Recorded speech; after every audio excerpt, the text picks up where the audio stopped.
ব্যস্ততাপূৰ্ণ ৰাতিপুৱা সদায় যিটো আপোনালোকে দেখে ছবিখন সেইখনেই ছবি মুনুৱে বনাই আছে মোৰ বাবে টিফিন। আজি কি কি দিবা দেহা?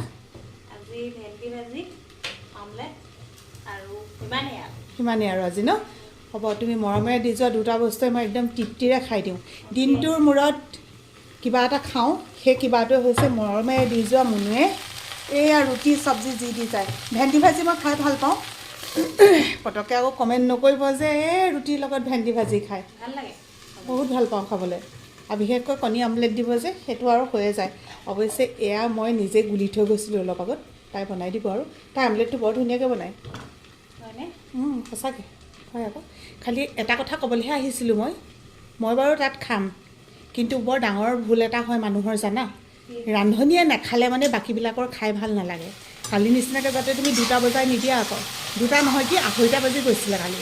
ৰান্ধনীয়ে নাখালে নহয়, ৰান্ধনীয়েতো খাইছোঁ। ৰান্ধনীয়ে খাইছা, সময়ত নাখালে মানে সেইটো বেয়া কথা। আনক যিমানেই ৰান্ধি বাঢ়ি দি থাকিবা আনে খাই থাকিব, আৰু ৰান্ধনীয়ে যদি নাখায় নহয় তেতিয়া বাকীবিলাকৰ খায়ো শান্তি নালাগে, বুজিলা? সেইকাৰণে তুমি সময়মতে খাবা দেই। মই এতিয়া স্কুলত ওলাওঁগৈ, পৰিছিলোঁ বোলে ক'ৰবাত উজত মাৰি পিনে।